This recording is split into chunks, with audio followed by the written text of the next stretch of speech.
I'll move into our first Q&A session here. So I've provided a couple frequently asked questions that teachers often ask me upon their arrival or when I get into contact with them. But by all means, please feel free to raise your hand in the chat group and I will happily answer your questions.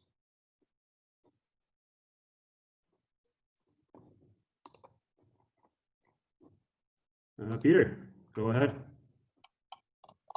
During the onboarding process, do we get to speak to other teachers at our campus just to get to know the local area and some of the coworkers that we're working with there? Definitely, great question there, Peter. That is something that is definitely an option at most of our campuses. For me personally, as the principal, the first thing I will do is I will communicate with you upon receiving an offer of a contract.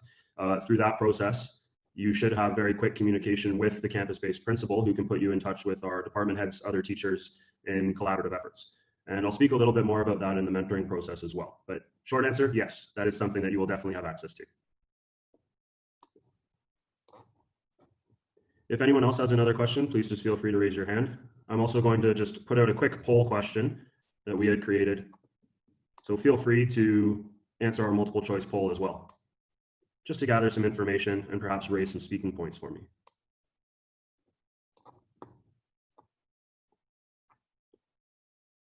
This is great stuff, thanks. So I can see here, it looks like for a majority, the communication with leadership is a strong point of the onboarding process pre-arrival. And to this, I fully agree. And this is something that Maple Leaf principals know as well within our system.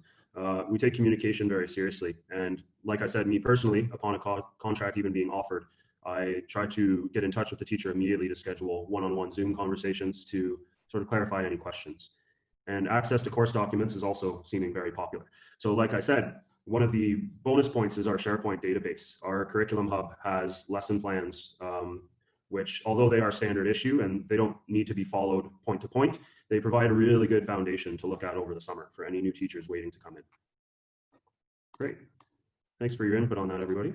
Is there any other questions about the pre-arrival onboarding process before I move on into our next session? Daisy. Go ahead. Yeah, I was just wondering when we should start preparing. Start preparing for what specifically? Like the lesson plans, when should we start looking at them? That is up to you. We do allow, and I'll go into this a little bit when we get into the next section as well. There is a 2-week orientation and Pro D period before school starts, which gives you plenty of time to collaborate with your department and other teachers. I always encourage teachers, like it said in one of the previous slides, start early and take it slow. So take small chunks, maybe each day go on, look at a few lesson plans, kind of get the idea together. And through the conversations with your department heads and school leadership in the summer, this is something that you can get a slow planning on.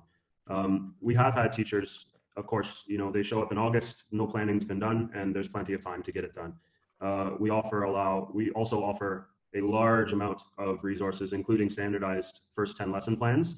So that also eases the planning process for most teachers. Okay, I'm going to go ahead into our next section. If there is further questions that come up later, just feel free to ask. I'm more than happy to help out. So your first weeks in China, these are some of the most important. And one of the reasons why I was asked to host this webinar as a principal was it's something that I take very seriously. And the mentoring and onboarding process has always been something very important to me since my first arrival in China 6 years ago when things were quite different. So this is something I've worked with a lot in the past. So the purpose here is to give you all an idea. That concludes section 2. So we're at another question and answer phase here. Please feel free to raise your hand and I'll let you ask your questions and help you out. And I've also provided some frequently asked questions here as well if you'd like to use these as a foundation to inquire.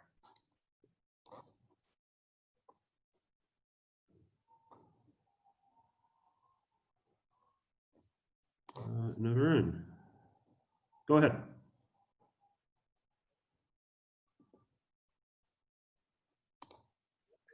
Can you hear me? Yep, I got you. Sorry, I had you muted there. Okay. Yep.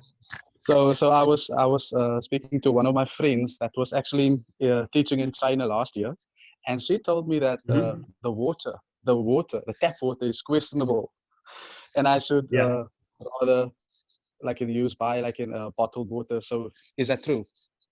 Sure. Yeah, that's a very good question, right? And something that will come up a lot. The tap water in China is undrinkable.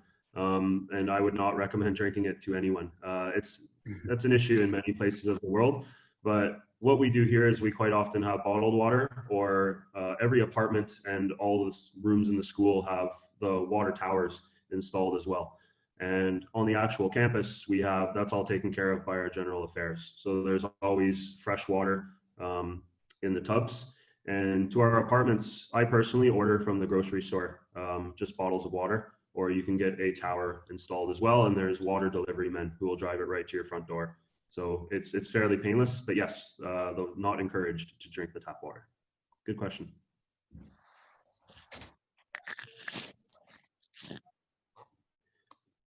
Any other questions? Just when I await Daryl here, I'll turn over to our polls. And it seems the overall winner for what to be anxious about upon arrival is teaching and curriculum at Maple Leaf. And rightly so. This is the majority of our lives as teachers, right, and educators. And this is where, as I said, I try to make a strong effort to have these resources available throughout the summer.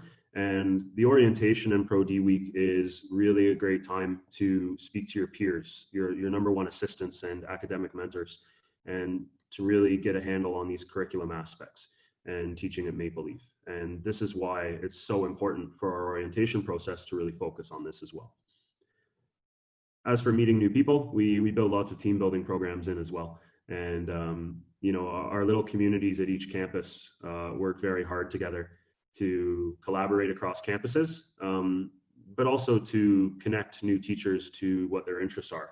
And this is part of the China mentoring program we'll get into in our next phase as well. And Daryl, what is the effect of China's tense relations with Canada presently? Have you noticed an effect? This is a very good question, which I had to explain to my mother earlier this year as well. To be completely honest, I have not noticed any effect whatsoever. The general population here in China is very accepting of foreigners for the most part. And even as a Canadian, I still tell people, I'm not afraid to tell them where I'm from. And I have not noticed any effect on this at all. And my campus is in a smaller city, so not as big as Beijing or Shanghai. But even speaking to my friends in those places, there's very little effect on the day-to-day basis.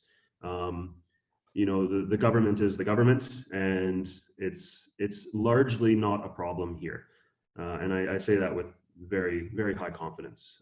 At my school campus right now, I have South Africans, Americans, Jamaicans, Canadians, people from all over the world, and no one is treated differently than by the general population or Chinese colleagues or anything. So Daryl, great question. I hope that clarifies for you. But yeah, I have not noticed that at all. Okay, I will get moving then. And once again, if anything else does pop up, just feel free to pop up your hand at the next Q&A period or at the end of the meeting as well. So the final chapter of our story here is this brings us to our final Q&A session. So once again, please raise your hands if you'd like to ask me any questions. I'd be more than happy to help clarify. And it looks like Peter. Go ahead, Just Peter. wondering for your teachers or other teachers that you know of, I know the schools are mostly really remote campuses, not necessarily downtown. Do many teachers have the time to go into the city and do their own kind of leisure activities? Or are there generally things like maybe cafes or things close to the school campuses that are that rural? Sure, great question as well. And yes, it is important to note many of our campuses are not in the downtown core, which personally speaking, I see as a benefit. But I would say yes, our teachers do often find time. I've worked in 2 campuses. The Dalian campus is located in a place called Jinshitan, and you can get to the downtown area of Kaifachu in about 30 or 40 minutes, and a plethora of restaurants, Western restaurants, shopping, nightlife, anything you could need. In Zhenjiang campus, where we're a 1-hour train away from Shanghai, which many teachers take weekends to go down to Shanghai to enjoy. And the city of Zhenjiang itself is only about a 30 or 40-minute cab ride. And that's fairly standard for most of our campuses. So to answer your question, Peter, I would say yes. Most teachers do find the time to travel downtown to enjoy extra time. And quite often it's done in group events too, right? Teachers will communicate on WeChat or social media and say, hey, I'm going downtown this Saturday, gonna go shopping at Metro and get some lunch, who's in? So yeah, definitely something that I encourage teachers to take advantage of and something that I believe many do. I hope that answers your question. Yeah. Kashin.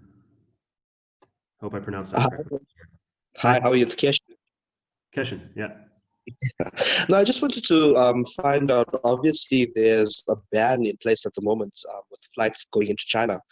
With the start of the academic year, well, with us needing to arrive probably in August for the start of the year in September, do you feel confident that we'll be able to make it into the country? Because I'm not sure what the situation is like there now. We've just been getting bits of information from where we are.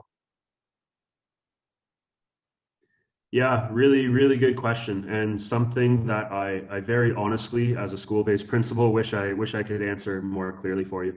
At the moment, we need to wait on the Chinese government to announce when they will open up their borders to foreigners, and that's sort of the end deal.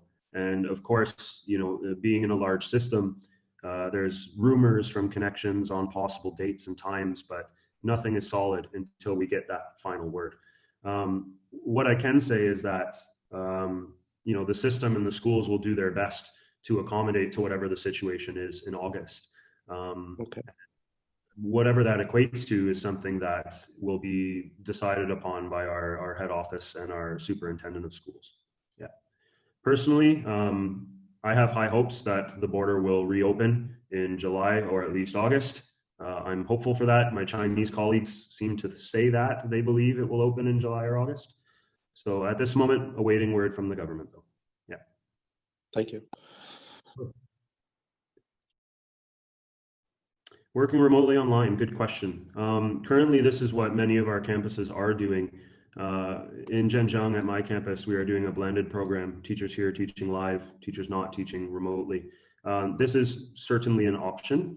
You know, for ELL learners and young learners, especially in our grade 10 level, the remote learning is very, very difficult for them, and something that we've noticed. So we would hope that we don't need to resort to this, but it is definitely on the table, I would say. And again, any final decisions would have to come from our head office according to the situation. But a great question, Daryl. And I think teaching remotely online is one of the potential things that could happen in September. And I hope that answers your question.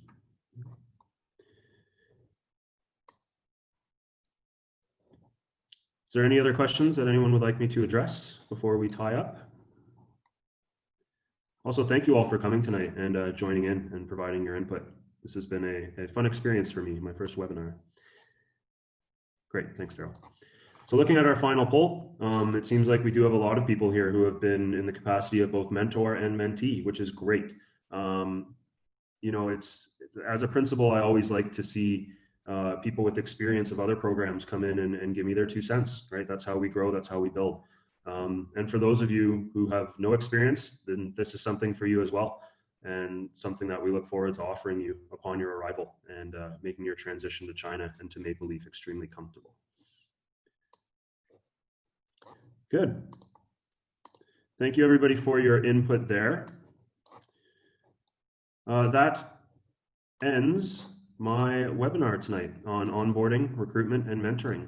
So once again, thank you all very much for joining us tonight. And I do sincerely hope I was able to help ease some concerns or answer some questions that you had towards you.